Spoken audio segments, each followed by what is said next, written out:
Hello hello friend, welcome back to enhance English with Pooja. और आज का जो वीडियो लेसन है वो जापान के बारे में है। Do you know about Japan? क्या आप जापान के बारे में जानते हैं? आने वाले दिनों में आपको कुछ और भी वीडियोस मिलेंगी जिससे हमारे देश से, हमारे देश के राज्यों से रिलेटेड रहेगी। लेकिन आज जो है वह जापान के बारे में, क्योंकि जापान अभी टेक्नोलॉजी के मामले में बहुत ही ज़्यादा डेवलप कर गया है। चाहे वो मेट्रो ट्रेन बुलेट ट्रेन की बात हो या रॉबोट की बात हो या और भी कुछ।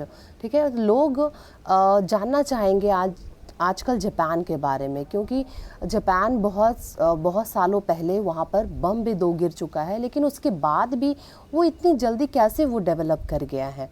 ठीक है, तो बिना देर किए इस टॉपिक जापान के बारे में समझते हैं। और अगर आप हमारे चैनल पे नए हैं तो मैं आपको बता दूं कि इस चैनल पे आपको डिफरेंट तरह के ऐसे पैराग्राफ और स्टोरी से related with word to word आपको कोई भी चीज़ अच्छे से समझाई जाएगी और उसके बाद उसको पूरे विस्तार से आपको बताया जाएगा।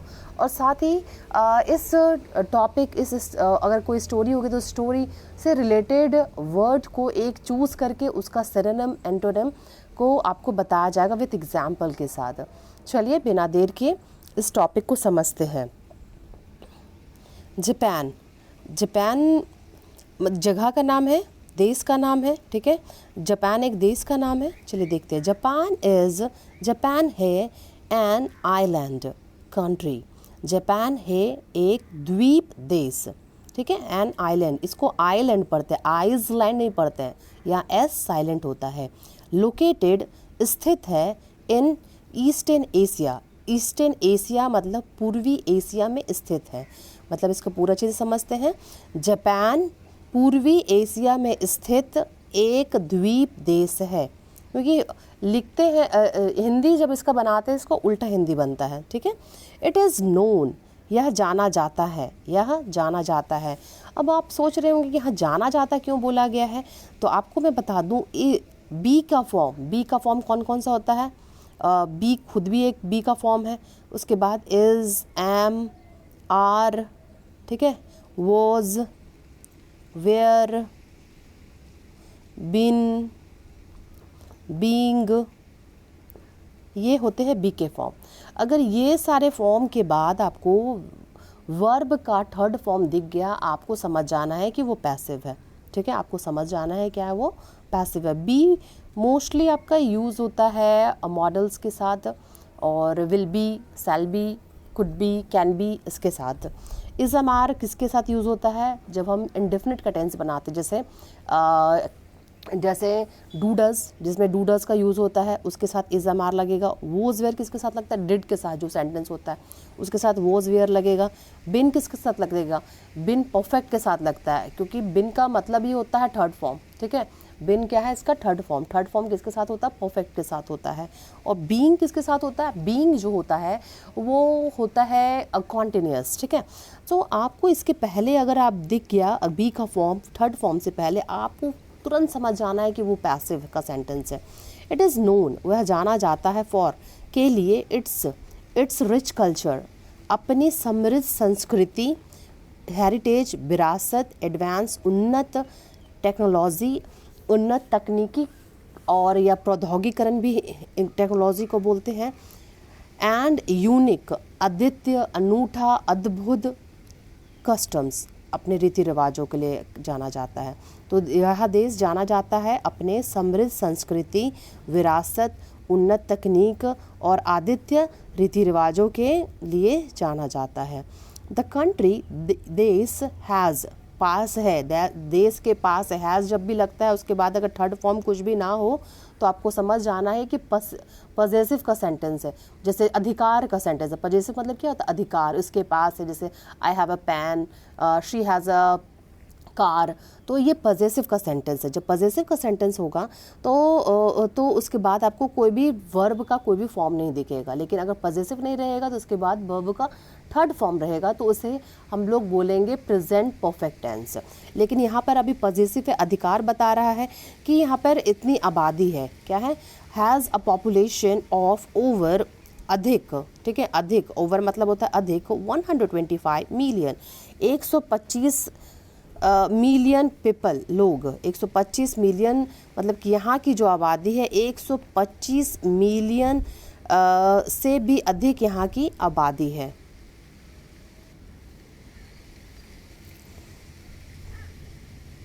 और साथ ही में क्या है, एंड इट्स कैपिटल, और इसका जो कैपिटल है, इसकी जो राजधानी है, कैपिटल मतलब क्या होता है, इसकी राजधानी, एंड इट्स कैपिटल, और इसकी जो राजधानी है सिटी इज़ टोक्यो, और इसकी राजधानी सिटी क्या है, राजधानी शहर क्या है, टोक्यो है, ठीक है, टोक्यो जगह का नाम है। और कैपिटल मतलब धन भी होता है, जो अकाउंट्स लेकर पढ़ते हैं उन्हें काफ़ी अच्छे से पता होगा कि कैपिटल मतलब धन भी होता है और कैपिटल मतलब राजधानी भी होती है।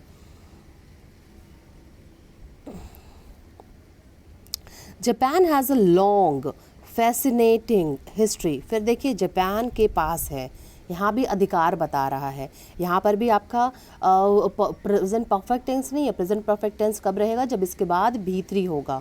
एंड फैसिनेटिंग हिस्ट्री, जापान के पास है लंबी आकर्षक इतिहास, dating back to the prehistoric Jomon period,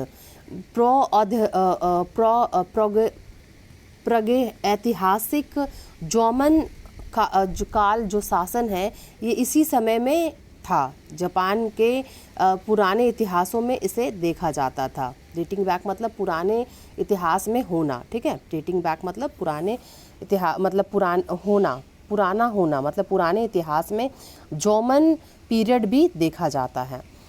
the country, देश, हैज़ बीन रूल्ड, देखिए हैज़ बीन रूल्ड, अगर बिन नहीं रहता हैज़ रूल्ड तो ये हो जाता आपका प्रेजेंट परफेक्ट, लेकिन बिन है, अभी मैंने तुरंत ही आपको बताया कि बी का फॉर्म बी हो, बिन हो, बींग हो, इज़मार हो, वोजवर हो, ये सारे अगर फॉर्म आपको दिख जाएंगे तो आपको समझ जाना है, और उसके बाद थर्ड फॉर्म होगा तो आपको समझ जाना है कि ये पैसिव में है।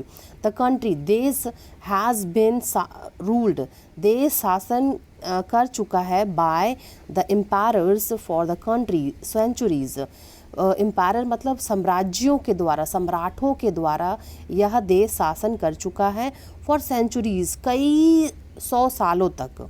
एंड इट्स फ्यूडल एरा, और इसका जो सामंती युग है, शॉ, देखा गया है, the rise of powerful, rise of मतलब उगना, राइज मतलब उगना, उदय, उसका उदय देखा गया है, पावरफुल शक्तिशाली देखा गया है, समुराई वॉरियर, समुराई योद्धाओं के, इस समुराई योद्धा, ठीक है, इट्स फ्यूडल एरा, इसके सामंती युग में समुदाय योद्धाओं का उदय का मतलब इट्स फ्यूडल एरा, इसके सामंती युग में शक्तिशाली समुराय योद्धाओं का उदय देखा गया है, ठीक है, शक्तिशाली समुराय योद्धाओं का उदय देखा गया है। अब नेक्स्ट देखते हैं क्या है, इसके बाद है क्लाइमेट के बारे में है। द क्लाइमेट, जलवायु इन जापान, जापान की जो जलवायु है इज़ टेम्परेट मतलब होता है समशीतोष्ण, विथ मतलब होता है साथ, फॉर सीजन्स, 4 सीजन मतलब 4 मौसमों के साथ। तो यहाँ पर क्या है, जापान की जो जलवायु है 4 मौसमों के साथ समशीतोष्ण है। द ऑफिशियल लैंग्वेज, आधिकारिक जो भाषा है ऑफ जापान, जापान की जो आधिकारिक भाषा है इज़ जापानीज़, यहाँ जापानीज़ भाषा वहाँ की जो आधिकारिक भाषा है, मतलब ऑफिशियल लैंग्वेज है। कोई भी काम अगर ऑफिस से रिलेटेड होता होगा तो उन्हें जापानीज़ भाषा लिखनी, बोलनी, पेपर वर्क सब कुछ जापानीज़ में होगा, जबकि हमारे भारत में हमारा ऑफिशियल लैंग्वेज क्या है, इंग्लिश है। बट लेकिन देयर आर ऑल्सो, यहाँ है और भी, मेनी अदर्स लैंग्वेज, बहुत सारे अन्य लैंग्वेज स्पोकन बोले जाते हैं इन द कंट्री, देश में, इस कंट्री में, इस देश में बहुत सारी भाषाएं बोली जाती है। फिर देखिए बी का फॉर्म, बीच में जो भी भरा हुआ तो छोड़ दीजिए, बी का फॉर्म और V3 पैसिव में है सेंटेंस, ठीक है। यहाँ पर अन्य काफ़ी सारी भाषाएं बोली जाती है, इंक्लूडिंग सहित इंग्लिश सहित कई अन्य भाषाएं बोली जाती है। जापानीज़ कल्चर, जापानीज़ का जो संस्कृति है, इज़ है, बेस्ड ऑन आधारित है, जापान का जो कल्चर है वो किस पे आधारित है, बुद्धिज्म बौद्ध धर्म पर, कन्फ्यूशियनिज्म कन्फ्यूशियस बात पर, एंड शीतोशनिज्म शीतोषणवाद पर जापान की जो संस्कृति है वो आधारित है। जापान आर्ट, जापान की जो कला है, इज़ फेमस प्रसिद्ध है, फॉर के लिए, इट्स गार्डन्स अपने बगीचों के लिए, ठीक है, अपने बगीचों के लिए, एंड समुराई सॉर्ट्स समुराई योद्धा समुराई तलवारों के लिए। और मैं एक चीज़ बता दूं, इसको शॉर्ट पढ़ते हैं, यहाँ डब्लू क्या होता है, साइलेंट होता है, यहाँ डब्लू क्या होता है, साइलेंट होता है। तो यहाँ की जो कल्चर है, जो यहाँ का संस्कृति है, ये 3 धर्मों को लेकर के चल रही है, जो है कि बौद्ध धर्म, कन्फ्यूशियसवाद और शीतोसवाद। और जापान का जो फेमस आर्ट है वो क्या है, फेमस कला है जो क्या है, गार्डन, उसके बगीचे और उसके समुराई योद्धा के तलवार। Japan is also known, Japan जाना जाता है, फिर से देख लीजिए पैसिव है, फॉर इट्स कंट्रीब्यूशन अपने योगदान के लिए, टू द आर्ट्स कला में अपने योगदान के लिए भी यह देश जाना जाता है, इंक्लूडिंग ट्रेडिशनल फॉर्म्स, इंक्लूडिंग सहित पारंपरिक रूप। क्या क्या पारंपरिक रूप है, जैसे such as Kabuki theatre, Kabuki theatre कुछ होगा जहाँ पे लोग नाटक करते होंगे। कैलीग्राफी हम लोगों ने देखा ही है, यूट्यूब पे बहुत सारी वीडियोस है कैलीग्राफी के, बहुत उसके लिखने के स्टाइल बहुत अच्छे हैं। एंड एकेबाना जो होता है फ्लावर अरेंजिंग, फ्लावरों की व्यवस्था जो है वो यहाँ पर देखी जाती है। ये सारे जो है पारंपरिक रूप से पुराने फॉर्म्स हैं जो अभी तक चल रहे हैं। द कंट्री, यह देश, इज़ ऑल्सो फेमस, यह देश भी फेमस है, फॉर इट्स कुजीन अपने व्यंजनों के लिए भी यह देश फेमस है, विच इंक्लूड जिसमें क्या क्या सहित सुशी, रैमन एंड टेम्पुरा। इसमें 3 व्यंजनों का नाम बताया गया है, इसमें और भी कई सारे व्यंजन होंगे, लेकिन सुशी जापान का सबसे फेमस फूड है।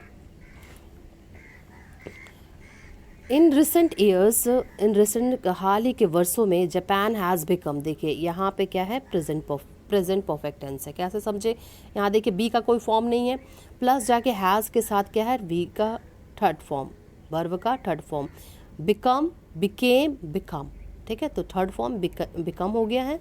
अ लीडर, एक अग्रणी नेता के रूप में, ठीक है, इन टेक्नोलॉजी प्रौद्योगिकरण में एक नेता के रूप में, एक अग्रणी के रूप में है। प्रोड्यूसिंग, उत्पादन करता है। इनोवेटिव प्रोडक्ट्स, इनोवेटिव मतलब नवीन, ठीक है, नया कुछ उत्पादक को वो क्या करता है, उत्पादन करता है। सच एज, जैसे रॉबर्ट्स का उत्पादन करता है। वीडियो गेम्स, बहुत सारे नए तरह के वीडियो गेम्स का उत्पादन करता है। और हाई स्पीड ट्रेन्स मतलब बुलेट ट्रेन का भी इसने उत्पादन किया है। द कंट्री, देश, इज़ ऑल्सो नोन जाना जाता है और भी जाना जाता है, फॉर इट्स अपने डेडिकेशन, अपने समर्पण के लिए, टू क्लीनिनेस, स्वच्छता और एंड इफ़िशियंसी, दक्षता और स्वच्छता के ऊपर उसका जो समर्पण है, इसके लिए भी यह देश बहुत ज़्यादा प्रसिद्ध है, जाना जाता है। विच कैन बी सिन, जो हम देख सकते हैं, in its well maintained, it's उसके सुव्यवस्थित, पब्लिक सार्वजनिक, ट्रांसपोर्टेशन परिवहन, उसके सुव्यवस्थित सार्वजनिक परिवहन सिस्टम के रूप में उसका जो परिवहन सिस्टम है बहुत ही सुव्यवस्थित है, क्राउड नहीं होता है, एंड स्पॉटलेस स्ट्रीट, और जो स्ट्रीट है बेदाग है। स्पॉटलेस मतलब क्या होता है, बेदाग। स्ट्रीट मतलब क्या होता है, रास्ते क्या है, पूरी तरह से बेदाग है। हम लोग के शहर में क्या है, कोई पान खा के थूक दिया, कोई कुछ कर दिया, और कुछ रैपर खाया तो वहीं फेंक दिया, तो वहाँ पर इस तरह की चीज़ें नहीं है। वहाँ के लोग एकदम समर्पित है स्वच्छता और दक्षता के प्रति, दक्ष वहाँ के लोग बहुत हैं। ऑल ओवर, कुल मिलाकर के जापान इज़ यूनिक, जापान है अद्भुत, एंड फैसिनेटिंग, आकर्षक कंट्री, देश, विथ के साथ रिच कल्चर भी है, एंड हिस्ट्री। तो ओवरऑल जापान अद्भुत,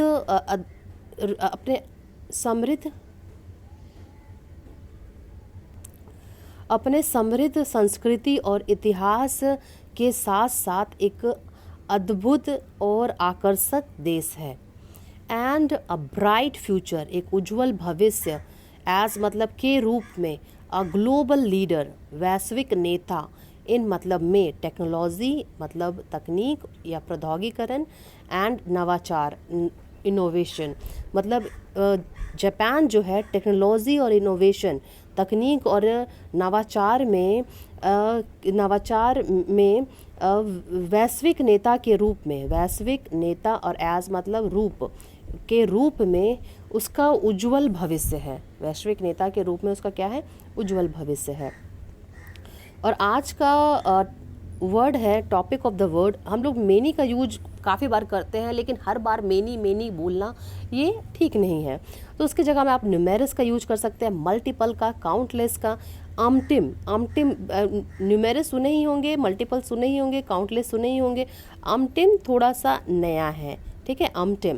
अमटिम और इसका हिंदी मीनिंग होता है अनेक, बहुत। ये एडजेक्टिव के फॉर्म में, ठीक है। और लेकिन नाउन के फॉर्म में इसका मतलब होता है बहुत लोग।